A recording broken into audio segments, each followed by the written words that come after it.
'wag mong unahin yung pera, unahin mo yung quality ng produkto o ng serbisyo mo.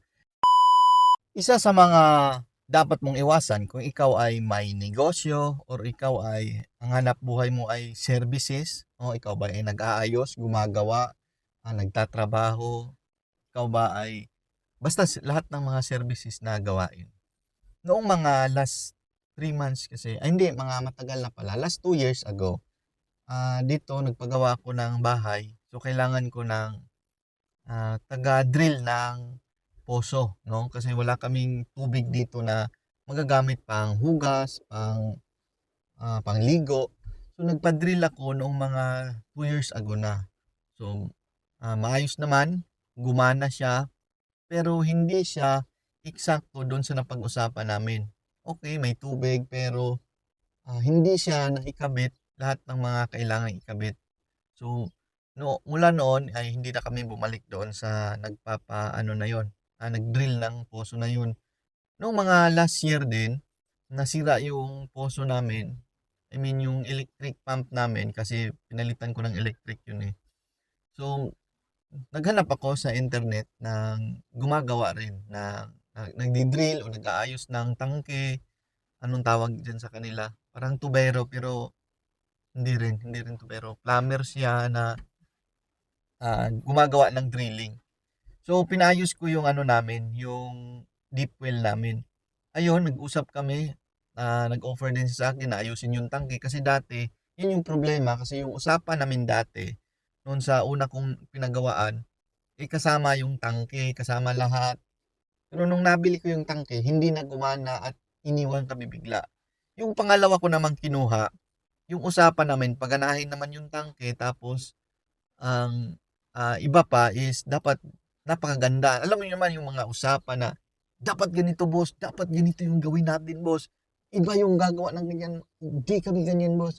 Pero ang resulta pa rin 'no, ang dulo pa rin, wala ring kuwenta. Kasi pagkatapos ginawa nung pangalawang gumawa dito sa bahay, umalis sila bigla.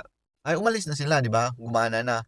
Kinabukasan hindi naman gumana ulit at alam niyo ba na hindi na sila bumalik kasi malayo daw sa kanila, hindi daw sila makabalik agad. So ang ginawa ko, ako na lang ang nag-ayos doon sa, tubig namin. So napagana ko na siya, pero may problema naman kami ngayon kasi mababaw lang siya. So, ang goal namin, ang plano namin ng asawa ko, eh, magdagdag na lang kami ng bago, magpagawa kami ng bago, magpa-re-drill kami ulit, yung malalim na naman. I mean, magpagawa ulit kami ng, deep well, lalagyan namin ng electric, pero dapat yung malalim na mga 200 feet siguro. So, marami na akong kinontak, pinost online, ayun nagbigay sila ng presyo, merong 15, merong 20,000. So, yung isa, yung pangalawa kong kinuha, nag-chat bigla 'no, nag-chat siya sa akin, tumawag pa nga, eh, kahapon, "Boss meron na kayong nakuhang ano, yung pang-drill?"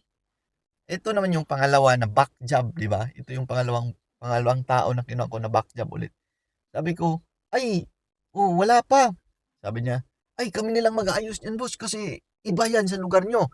Malalim ang tubig diyan, kailangan ng ano diyan, setting-setting niyan at tapos ang gagawin natin diyan kailangan hindi ano yung lupa, matabunan kasi problema yan boss." Sabi niya sa akin, ang ganda ng kwento. Tapos sabi ko sa kanya, sa isip-isip ko, "Aasarin kita ngayon, ha. Lakas mo makaporma na ganyan gawin natin pero nung nakaraan iniwan mo ako bigla." Sabi ko, "Ay, pasensya na may nakuha na kami, susubok muna kami sa iba, try namin sa iba."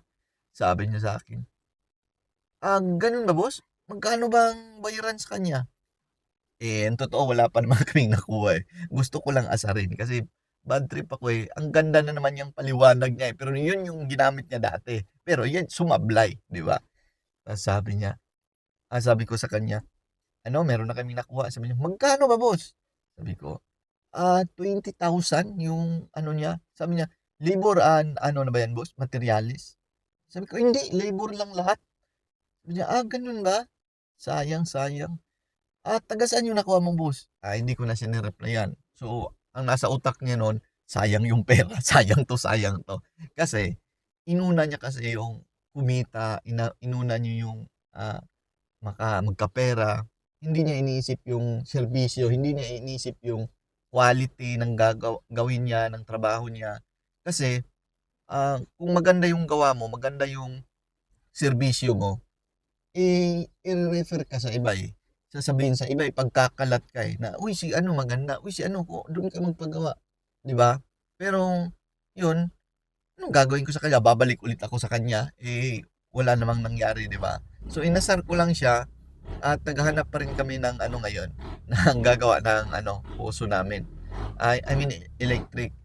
So, 'yan lang mapapayo ko sa mga ano, sa mga halimbawa negosyante ka tapos services yung, ginagawa mo or ikaw ba ay, gumagawa, ng ano ka lang, sa online o gumagawa ka ng ganyang bagay, services. Ah, 'Wag mong unahin yung pera, unahin mo yung quality ng produkto o ng serbisyo mo. Kasi yung mga tao talaga o kahit ako personal, ayoko na dun, ba't pa ako babalik dun? Yan naman yung sinabi niya sa'kin dati na ganito, ganito, ganito. Pero ang nangyari sablay, tapos ngayon magpapagawa ulit ako, sila na naman ulit. Sira ulo ba ako? 'Di ba? So yan lang, magandang morning at sa usapang quality talaga at serbisyo na malupit 'no, yung talagang ipagmamayabang mo, meron akong sikretong sasabihin sa inyo. Alam niyo bang magbubukas na ang Zell Salon ngayong June 8, 2025 sa may Anton Street, Turil, Davao City? Napakagandang serbisyo, quality, quality yan at safe. Yung buhok niyo sigurado kasi iche-check namin yan, che-check nila yan bago nilang gawin at friendly yung salon namin. Friendly staff, maganda yung ambience kaya bisitahin niyo Anton Street, Turil, Davao City. Yan lang at sa mga may services diyan ng business or mga gumagawa diyan ng online lang or sariling ano lang, diskarte. Huwag niyong kalimutan na unahin yung quality, huwag yung mga pera, magkapera, kumita, huwag yun. Kasi babalik din sa inyo yun. Kaya hindi ako magpapagawa ulit sa mga walang kwentang gumagawa. Yun lang, magandang umaga.